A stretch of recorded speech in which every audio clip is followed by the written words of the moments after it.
Hayat, sana yüreğimde sözüm var, bakışında gözüm var, gözlerinde denizim var. Sensiz hayat mənə zindandır. Tek isteğim var, mənə dön yeniden, bıraxaq hər şeyi geride, aradaki buzları eride. Ya kaş olardın benimle her gün, barışardık yine küserdik, danışardık deyip gülerdik. Ah kaş yaş olardın, gözüm silerdin, soruşardın beni bilerdin, kavuşardık ve ölerdik. Ah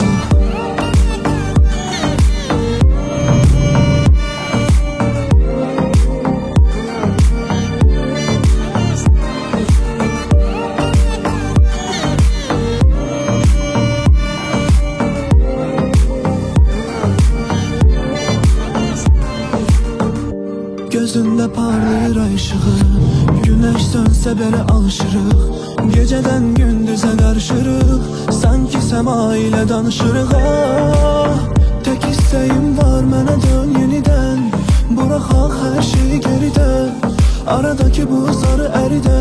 Ya